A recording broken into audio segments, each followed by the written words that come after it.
মুসাফা এক হাতে হবে না, দুই হাতে, এর জন্য কি জান্নাত জাহান্নামের ফয়সালা হয়ে যাবে? তাই মনে হয় আপনাদের? সুবহানাল্লাহ। একজন বলছে ইশারা করতে হবে তাশাহুদে এভাবে, আরেকজন বলছে একটু নড়াতে হবে।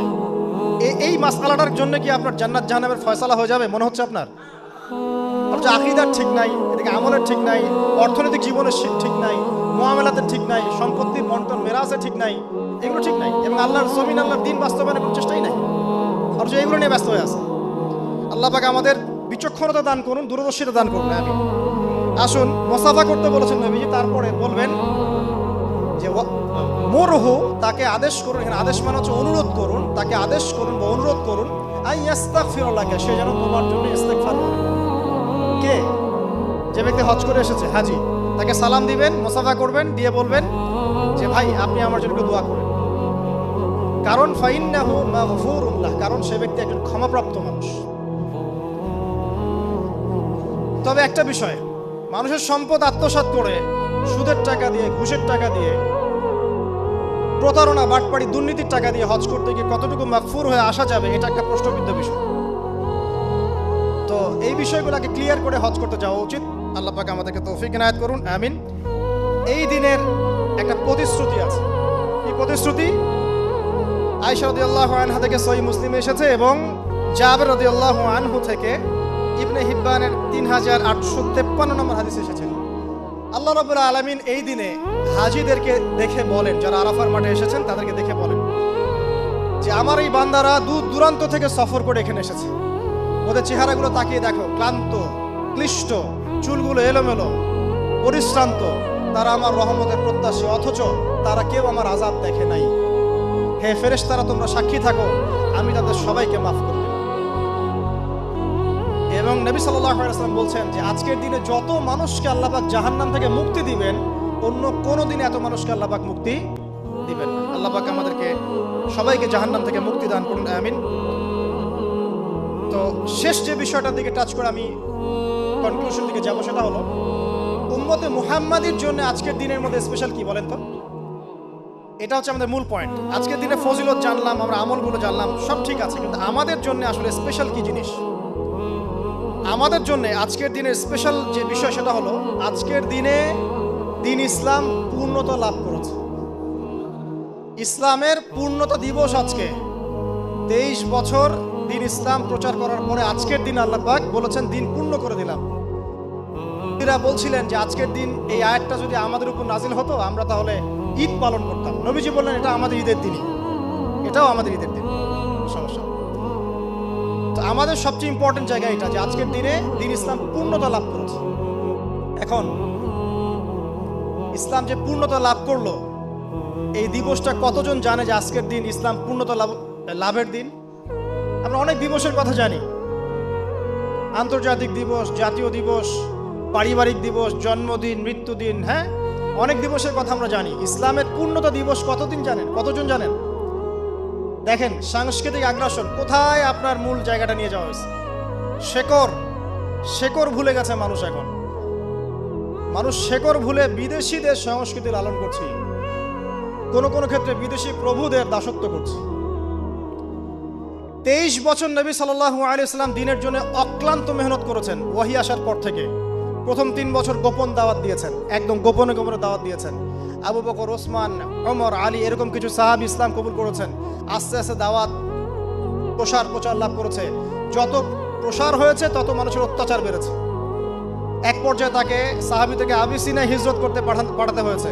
তারপর তিনি তায়েফে গিয়েছেন, ওখান থেকে রক্তাক্ত হয়ে মক্কা এসেছেন। আবার সেখান থেকে ইয়াসরিব, মদিনায় গিয়েছেন। ইয়াসরিবের মানুষ ইসলাম কবুল করেছিল।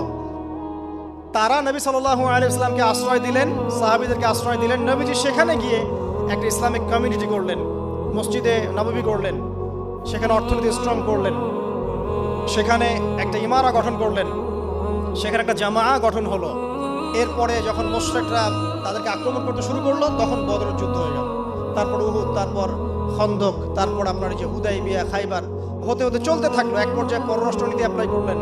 রোমের সম্রাটকে দাওয়াত দিচ্ছেন, মিশরের মুকাউকিয়াসকে দাওয়াত দিচ্ছেন, পারস্যের খসরুকে দাওয়াত দিচ্ছেন, সব জায়গায় দাওয়াতি কাজ ছড়িয়ে পড়তে লাগলো। 23 বছর অক্লান্ত পরিশ্রম। এক পর্যায়ে এই যে শেষে, একদম জীবনের শেষ পর্যায়ে এসে তিনি বিদায় হজ করলেন। একটাই হজ করেছেন তিনি। নবী সাল্লাল্লাহু আলাইহি ওয়াসাল্লাম একটা হজই করেছেন জীবনে, এবং সেই হজের দিন যখন এই ভাষণ তিনি দিচ্ছেন তখন আল্লাহ পাক এই আয়াতটা নাজিল করে দিনটাকে পরিপূর্ণতা দান করলেন। আজকের দিনের মূল শেকড়টা কোথায় বুঝতে পারছেন?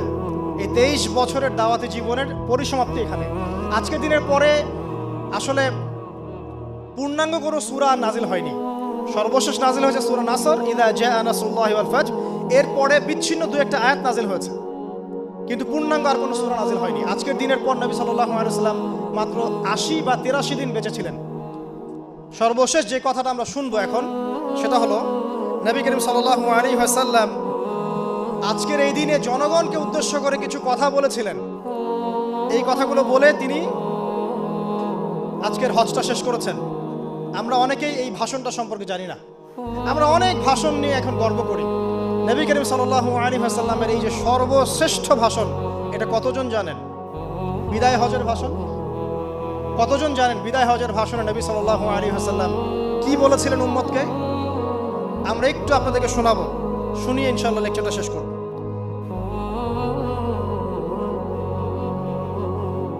নবী করিম সাল্লাল্লাহু আলাইহি ওয়াসাল্লাম আজকের এই দিনে 31টা বিষয়ে উম্মতকে নির্দেশ দিয়েছেন। 31টা বিষয়, সবগুলো বলার সময় পাওয়া যাবে না, আমি কয়েকটা কথা বলছি। খুব ভালো হতো যদি আমি অ্যারাবিকটা বলার পরে বাংলাটা বলার সময় পেতাম। আমার হাতে 5 মিনিট সময় আছে এখন, কারণ অ্যারাবিকটার যে ভাব গাম্ভীর্যটা বাংলা আসলে আসবে না। তারপরে আমি চেষ্টা করছি। নবী করিম সাল্লাল্লাহু আলাইহি ওয়াসাল্লাম সবার সামনে দাঁড়িয়ে দীর্ঘ 23 বছর অক্লান্ত পরিশ্রম করে দাওয়াতি মিশন কমপ্লিট করার পরে সবাইকে সমবেত করে একটা হজ করলেন। হজ করার পরে তিনি গুরুগম্ভীর কণ্ঠে বলছেন, হৃদয়ের সমস্ত আবেগ বের করে দিয়ে বলছেন, হে জনগণ, আইয়ুহান নাস, হে জনগণ, আমি জানি না আজকের পর তোমাদের সাথে আমি কখনো মিলিত হতে পারবো কিনা। একটু চিন্তা করেন, সাহাবীরা সামনে দাঁড়িয়ে আছেন, নবীজি দাঁড়িয়ে এই কথাটা বলছেন, হে জনগণ, আমি জানি না আজকের পরে আমি তোমাদের সাথে মিলিত হতে পারবো কিনা। অতএব যে ব্যক্তি আজকে আমার এই কথাগুলোকে স্মরণ রাখবে সে যেন অন্যের কাছে এই কথাগুলো পৌঁছে দেয়।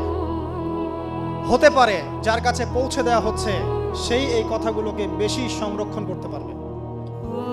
আল্লাহ পাক তার প্রতি রহম করুন যে আমার এই কথাগুলোকে অন্যের কাছে পৌঁছে দেবে। নবীজির ভাষণ। এরপর নবীজি বলছেন, জেনে রাখো নিশ্চয়ই তোমাদের পরস্পরের, মুসলিমদের পরস্পরের সম্পদ, পরস্পরের রক্ত, পরস্পরের এই যে জান মাল ইজ্জত, এগুলো একে অপরের জন্য হারাম।